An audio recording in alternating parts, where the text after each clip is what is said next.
welcome to a Christmas special of What's Passes podcast. My name is Robert. I'm Steve. I'm Damian. And I'm James. And as it's Christmas, we're going to be talking about pantomime and some of our favourite Christmas films as well. And if that's your thing and you're watching on YouTube, why not spread some Christmas joy by hitting like, comment and subscribe? And if you're listening to us on any other platform, please hit that follow button. I think a really good film to start talking about, because I watch it almost every single year on Christmas, is the first Home Alone film. I just think we have to talk about that. I think that's everyone's, a majority of people's favourite Christmas film, not episode, film. Yeah, it's a good film. Yeah, I agree. Very funny.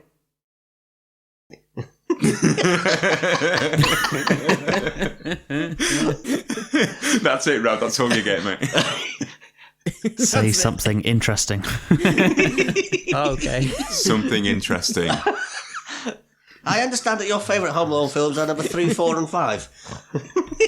Absolutely not. No, I mean, come on. Home Alone 3 is okay. That's okay. That's acceptable, I think. No. I did like it. Yeah, it was all right. But then the fourth one, with the house that can do these things, like Door it was open. I don't know, remote controlled house or something. Voice activated, you mean? Yeah. But that's when it started to go a bit, and then just stop, But then the fifth one, I only found out about the fifth one, last year. So I was just wondering, why did they make it? What was that about? I didn't know they'd actually done a fifth one. Yeah, I think it came out Canolfan. 2012, I think.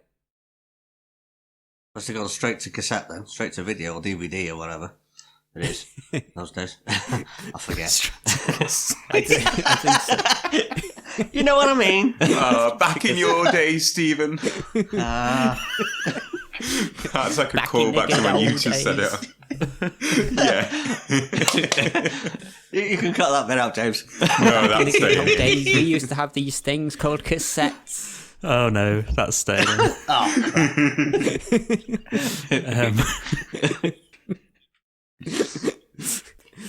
crap. Do you remember Betamax, Stephen?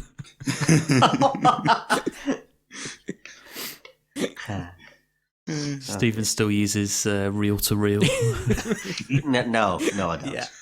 I like how it said we should talk about the first Home Alone film. I haven't seen the first Home Alone for quite a long time, so I can't really remember.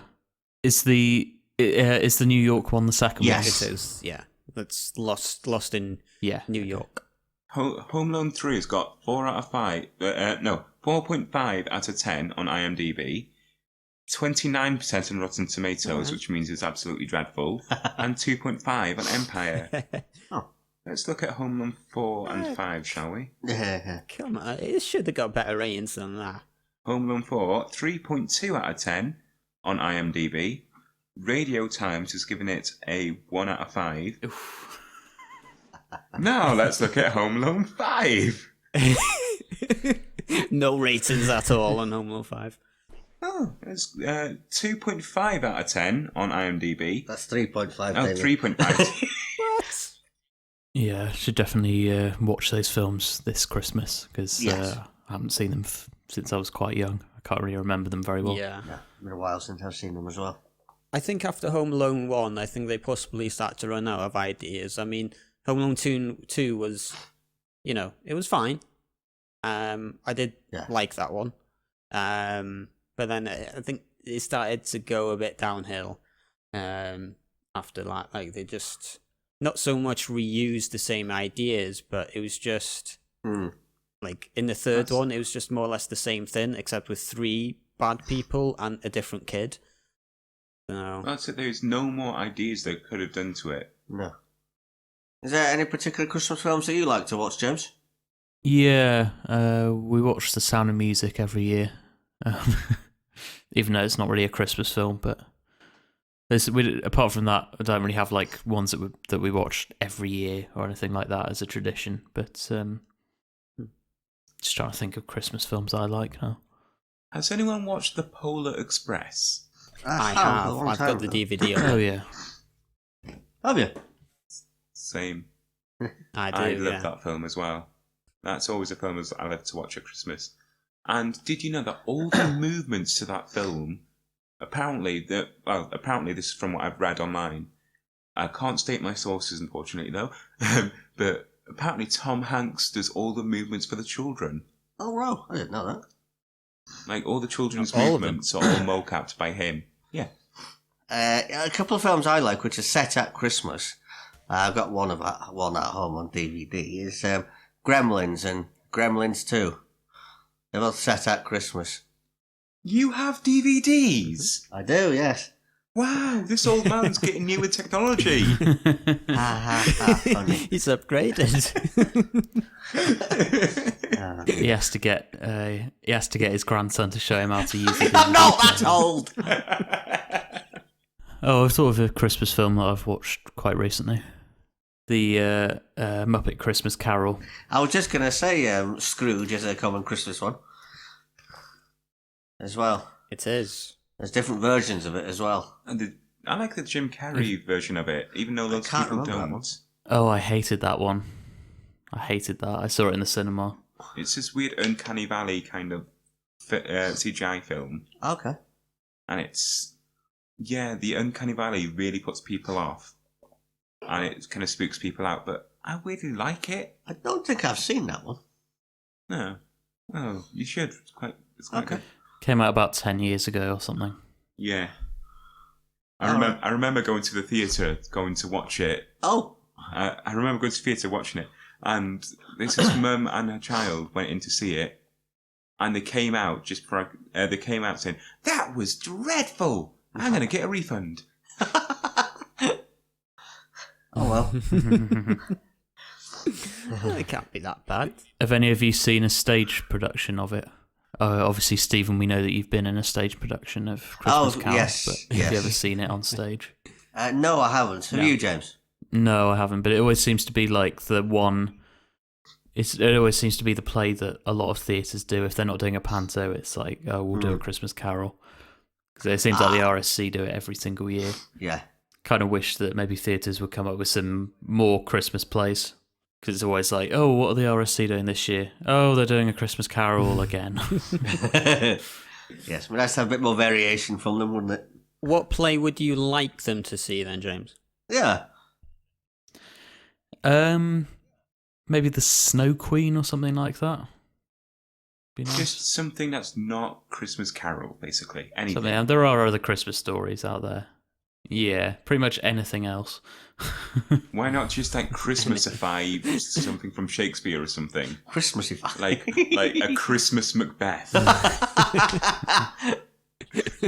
Christmas Hamlet. Dear. No, that would be an interesting idea, though. Yes. Just like a concept that adding two concepts together to make one. Talking of Shakespeare, is there any Shakespeare plays which are actually set at around Christmas? Don't think so. Well, there's The Winter's Tale, but it's not. Ah. I don't think it's explicitly like wintry. I don't really know why it's called The Winter's Tale because it's not. Doesn't really have anything to do with winter as far as I can remember. I mean, Twelfth Night as well, but again, it has nothing to do with Christmas. Since we're talking about stage shows, why don't we go on to pantos? Anybody have a favourite panto that they like? I liked a show that I've done myself before. Yeah. With Anglesey Productions. It was my first pantomime, and I was very nervous, and I did make a mess of it when I was on stage myself. But a lot of the time, I was underneath a table, so that didn't matter much to me. Oh. But this show was Cinderella.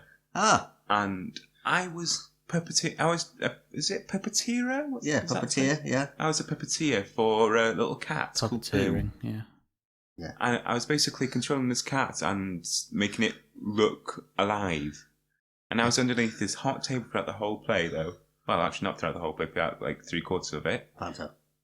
It's still show. Okay. Jeez, Stephen. Yeah, Steve. Gosh, you do I and your have to say technicals. panto all the time? Is it Oh, a yes, you do. Oh, no, I don't. But no, the kids loved the little puppet. As simple as the puppet was someone underneath the table that they couldn't see anyone under the table. It's just basically a cat moving. That's all it was. The kids loved it. So at the end of each show, what I used to do is put the cat underneath the curtain and wave goodbye to the audience. Did you guys go to pantos as kids before you started performing in them? Oh, Yeah? yes, I did. Yeah. I used to go to the ones in Venue Cymru all the time. Oh. What's his name? The guy who's always there as the kind of Buttons character. John Evans? Yeah, I think it's John Oh. Evans. But yeah, he's always there, and I always used to love that character. Anyone else, I would just like zone out. But with John Evans, I'm like, Yeah, I used to go to those ones with school, but my dad used to take me to the one in Theatre Colwyn each year, which is kind of a bit smaller, kind of smaller scale one, and yeah, I remember enjoying those a lot. are those Magic Light Productions? I think it was before they started doing it. I don't know what it was back then. But yeah, I remember always just being like really, really excited to go and see a panto every Christmas. Mm-hmm. I remember, sometimes I'd be taken to them by like family friends, or I remember my aunt taking me to see The Wizard of Oz one time, or I remember seeing one in Real Pavilion once, and all this kind of stuff. I just remember being like just incredibly excited every time. This kind of the magic of the theatre and the magic of panto for me. It's weird for a lot of children. Pantomime is Christmas. No, there's no Christmas without pantomimes or presents. Basically, yeah, and for us to give a pantomime for the children, I just love it. I love doing it. I do as well. Yeah, so do I. Yeah, there's a kind of magic to it. I think there's no other style of theatre in which the audience actually believe that everything that's happening is real. Like, so some of the kids in the audience, like, you are the character and the story is real, and they're seeing it happen before their own eyes. Yeah. And there's a kind of magic to that as well that you just don't get in any other form of theatre. Do you have a favourite panto, James? I don't know. I don't know. I quite like sort of The Wizard of Oz or Peter Pan, maybe. What was the first panto that you guys did? I've already explained mine. Well, I mean, I think the first Christmas one I did was probably A Christmas Carol, I suppose, when I was in school. But this is panto. Oh, well, then when I did... Okay, first panto then was the Welsh version of Cinderella with the theatre in Llangefni. Theatre of Art. Oh, yeah. Where I played a sort of a bailiff type. I was brought in because they were the main ones, and I was threatening to throw the ugly sisters and Cinderella and their father out of their house because they didn't have any money to pay the taxes or whatever. And so the father set the ugly sisters on me to run around the theatre with them chasing me. And one of them rugby tackled me when I got back on stage, and the person playing the piano thought I'd actually headbutted the piano. I got that close to it. My first panto, although I wasn't on stage, but it was Peter Pan with Anvil Productions in 2016. Yes.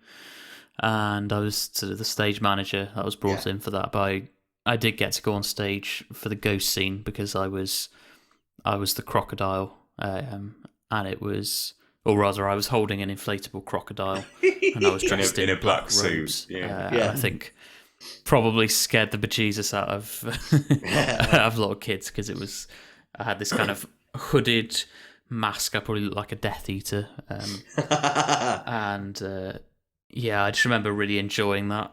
I just loved the fact that, like, even though it was just an inflatable crocodile, that it still had the same effect on the kids in the audience as if it was, that they were still scared of it and they still reacted to it, even though it was literally just a pool toy. Yeah. That show, the Peter Pan, is the one where you had the infamous Damian flying a drone incident. You see, it wasn't a good idea for someone who's Flying a visually drone. impaired and who doesn't have their glasses on to pilot a drone from one side of the stage through a narrow gap into the back of the stage. Yeah. Quite a few incidents have happened with that drone. Yeah, I almost got hit by it once. Yeah.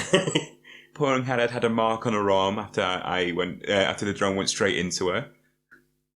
There was one instance, somehow or other, he managed to get it into I think, 3-4 centimetre gap in a speaker? Yeah. I got it through a really small gap. I decided I'm going to practice with this drone whilst we were on stage. Yeah. So I wanted to get the drone from the ground up onto the stage.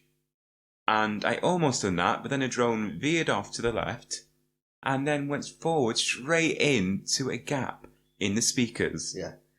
That was also the occasion, or that was also the show in which Angharad got a finger trapped in a dressing room door partway through a performance and had to go to hospital. And Oh no, I've lost my finger. Awful, and we had to improvise the rest of the show without her.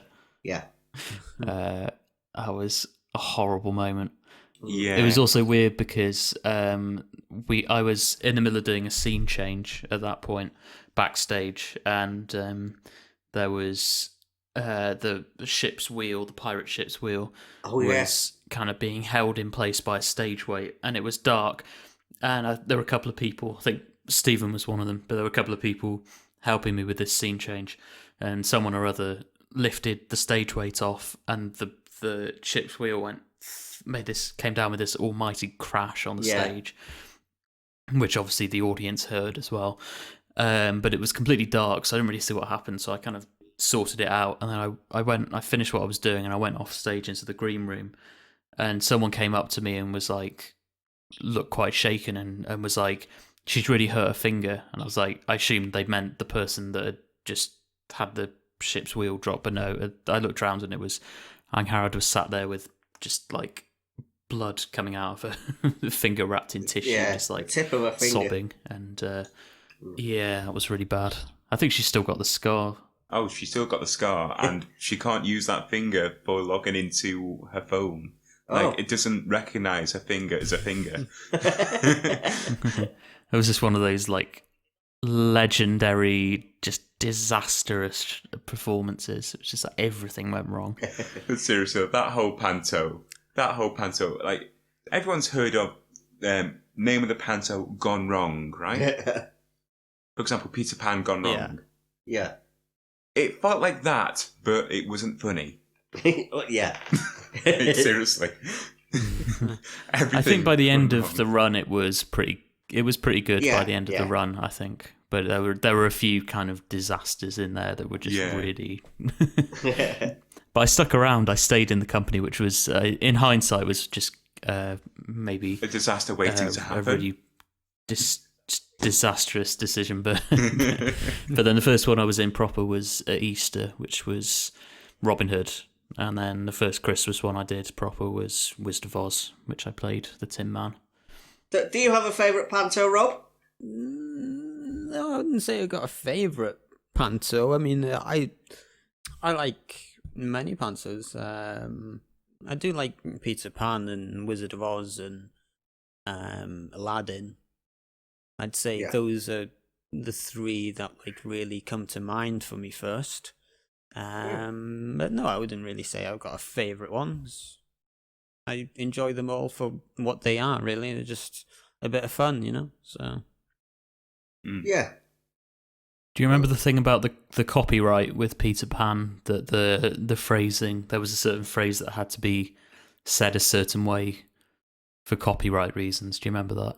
I don't recall it, no. What was that, James?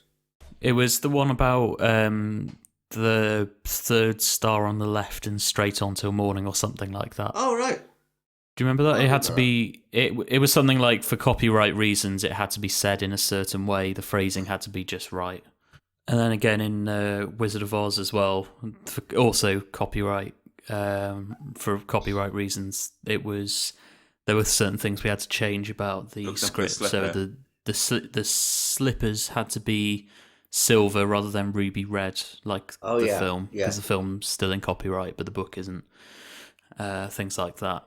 But obviously, the great thing about Panto is that you can make a joke about that, because otherwise it would be a bit weird because it's like not what people are expecting. But I think in that script there was something along the lines of, "Oh, I'm wearing silver shoes," and then someone says, "Shouldn't they be ruby red?" And Dorothy goes, "No, that's the film. We're in the book," or something like that. So you can kind of make a joke out of it, which is one of the things I like about Panto. We've always kind of had meta jokes in Pantos. Yeah. Pantos, you can easily add any kind of meta joke, and it would be funny. For example, with Aladdin, we didn't have any. We made a joke that we didn't have the funds, didn't we? Do you want to explain that, James? Yes, there was the joke that this was Damian's idea from when we wrote Cinderella, which is the one that's coming out this December. Will probably be out in a few days, hopefully. And so it was written in that script, and then we used basically the same joke again in Aladdin, which is that you don't have the money to do the big special effect. So in Cinderella, it's the magic pumpkin turning into a carriage, and then in Aladdin, it's the magic flying carpet. So I put in this joke about the magic carpet. They buy the magic carpet, they do the spell, they get the audience to join in reciting this spell to make the carpet fly, and it doesn't work. So they say, "Oh, f*** this, let's get an Uber." They don't say it like that. They say it more PG, but so it was quite nice. And also, I was in a charity shop at some point probably in the summer or something, and I found this little carpet that was probably only about 2 foot long. And I just bought it on an impulse because I thought it'd be funny to, rather than have a full-size carpet, to just have a tiny little 2 foot long carpet that there was no way you could fit 2 people on, and just have it not mentioned at all, the fact that they wouldn't be able to even theoretically both use this carpet even if it did fly, which I thought was funny. But I think you might have been the only one, James. Probably everyone else just thought, why have they got such a small carpet? But yeah, the meta the better, that's what I say.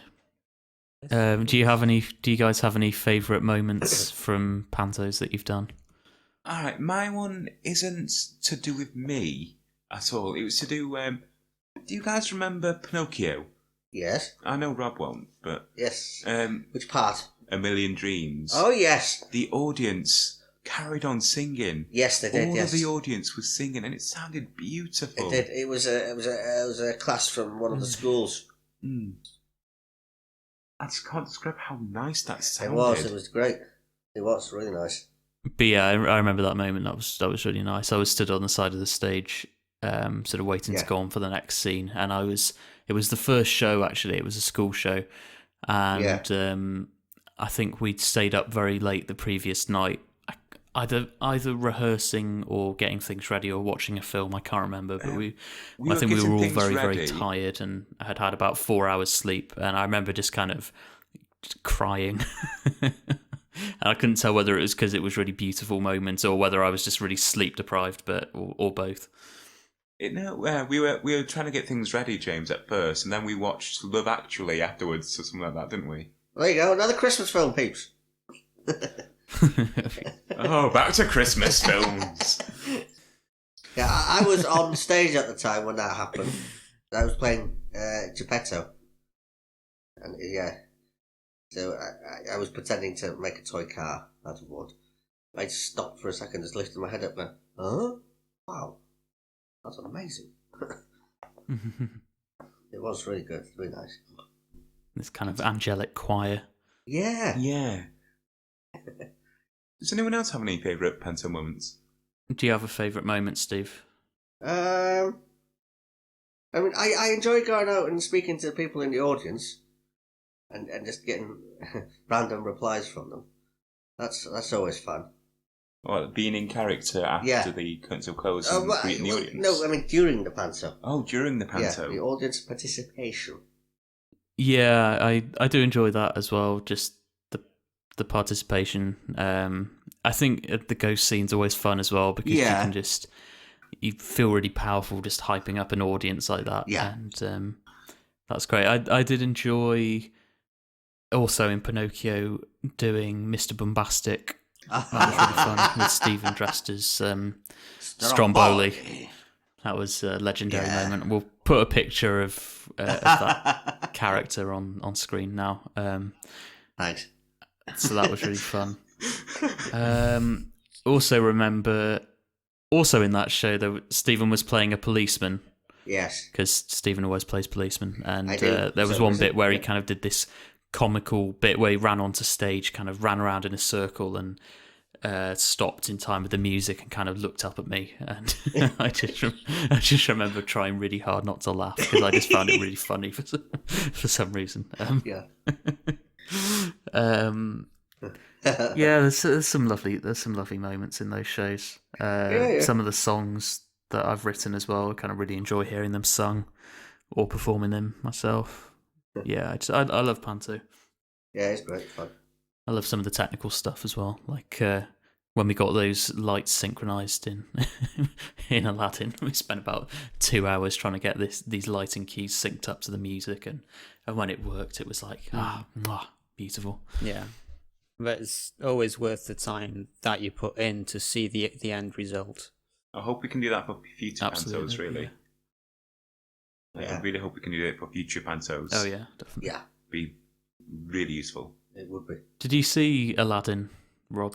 No, I didn't. Unfortunately, I missed it because me and Tom, we were planning to come and see it, but the nights that I wasn't working, we said, right, okay, we'd go then.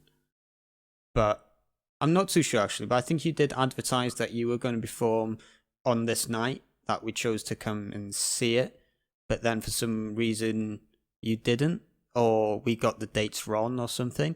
I think maybe you got the dates wrong. I don't know. I thought we didn't have to cancel any shows. Yeah, we didn't cancel. It must have been some kind of cross wires. I think so. Yeah. Well, I'll tell you what, Rob. Since you didn't get to see Aladdin, shall we read an excerpt from it, chaps? Oh yeah, that's a good idea. And also a nice link, hold on. I know, that's why I did it. I pay attention, you see. Oh, you didn't do it for my benefit then. You look for the right times to do the perfect segues. So let's do a little scene from Aladdin. This is the first script, apart from the Cinderella one. This is the first one that I wrote, the first full length one that I wrote, and I really enjoyed writing it. And I've since written Dick Whittington, which we weren't able to do this Christmas for obvious reasons, but hopefully next year, fingers crossed. And this scene was always quite fun to perform. I was playing Widow Twankey, Stephen was playing the Emperor. Yes. And in this little reading, Robert's going to be playing Aladdin, originally played by Callum Parker, and Damian is going to be playing Wishy Washy, originally played by Angharad McCann. So, and also in the original version there's a song slap bang in the middle of this scene, but we're just going to skip that because it's quite long.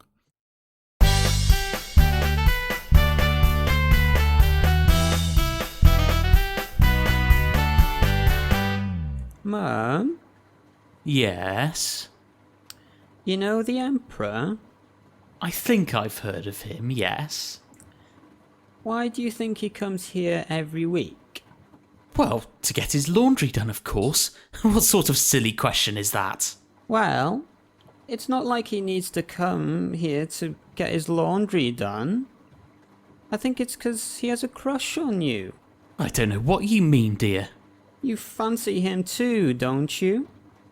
Aladdin, dear, I loved your father very much, and nothing will ever change that. But it doesn't mean I want to be alone forever. But you're not alone. You've got me and Wishy. It's not quite the same, dear. I am Emperor Fuyang of the Ming Dynasty. Ming dynasty, more like. I've come all the way from the Imperial Palace to see you. To collect my washing.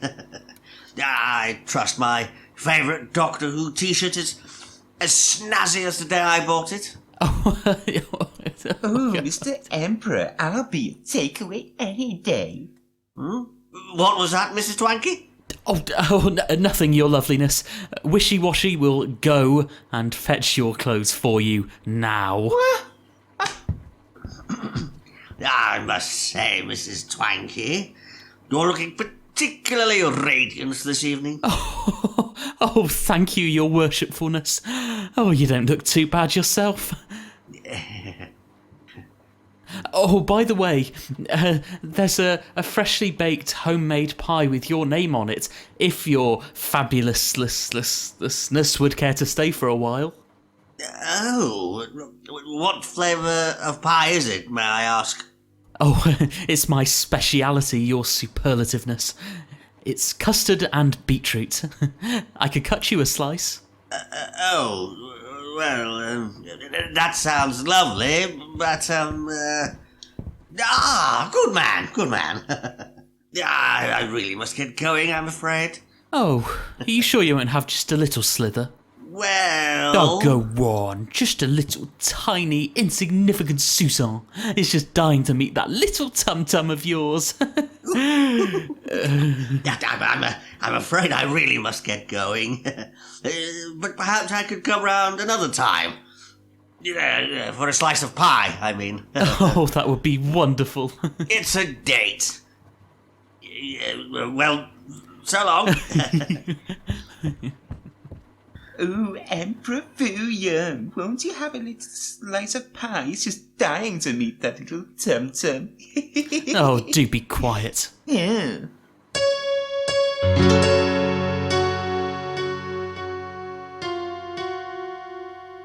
Okay, so for this special Christmas quiz, Stephen is going to be reading the questions.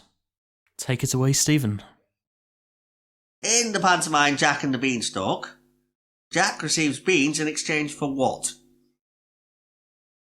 Question 2. In traditional pantomime, who is the sweetheart of Harlequin? Question 3.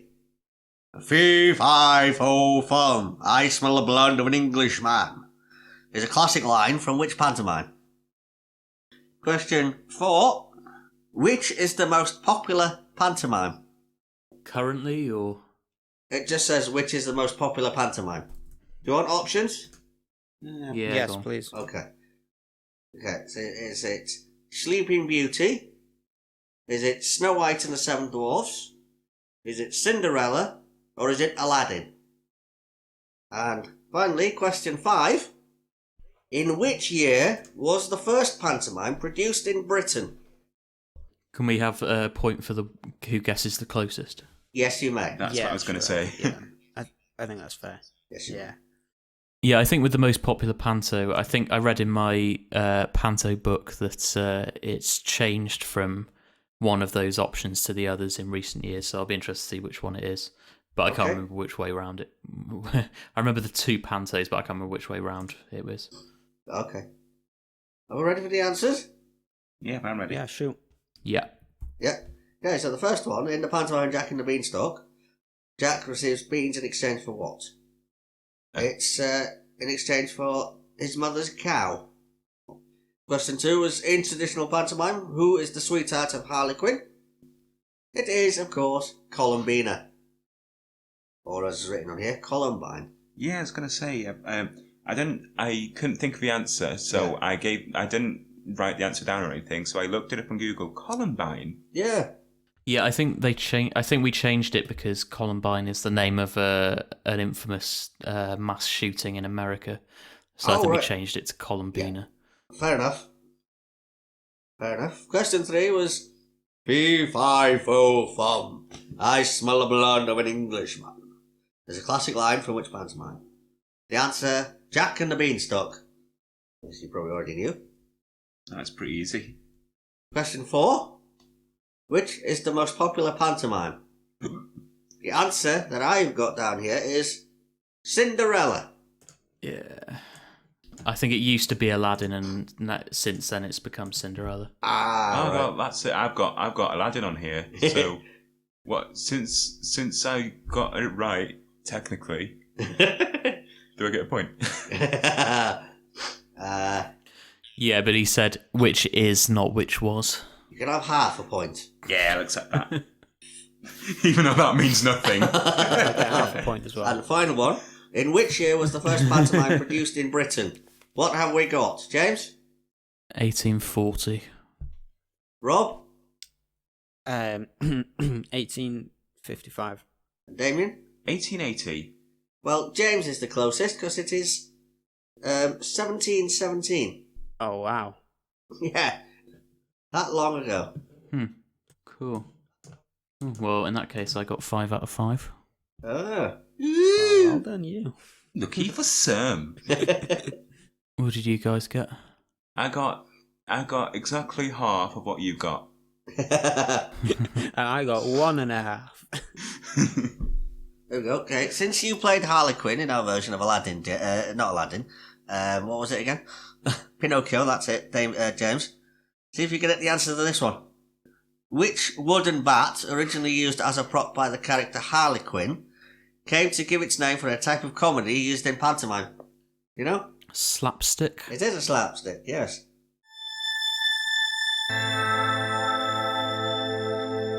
So once again, we are coming up to the end of this episode. Hope you guys have enjoyed this Christmas special. And you know what to do. If you have, just like the video, subscribe to the channel, and comment down below telling us what you think. And if you are watching on any other platform, then remember to hit that follow button. This podcast is now available on most streaming platforms, including Bandcamp, iTunes Podcast, and Spotify. Please check on the links in the description for our other channels and websites. And on that note, Merry Christmas one and all, and bye for now. It's a goodbye from me. And it's a goodbye from me. And to play us out, here's Widow Twanky's song from that scene we just performed in Aladdin. And it's called That's All You Need. Hope you enjoy. And thank you for listening. We'll see you next time. Bye-bye. I was a young and timid lady. I wasn't that much older than yourself. I'd never been struck by Cupid's arrow. I'd never ventured off the shelf. When one day a young man walked through the door, well, I'd never met anyone like him before. We talked all day and found we had a real rapport. Well, it only goes to show you life can change so quickly. We fell in love, and when the time was right, we stayed out late one moonlit night, and your father asked if I would be his wife. We scraped together what we could and built this shop, and we were happy even though the times were tough. And when we found there was a baby on the way, he'd tell me not to worry, then he'd say, oh, you don't need money to live like a king, and you don't need a palace or gold or diamond rings, and you don't need a carriage to follow your dreams, but you do need love. Oh, you don't need to be worshipped like a celebrity. You don't need to reach the top of the hill to succeed, 'cause at the end of the day, if you're happy and free, then that's all you need. Oh yeah.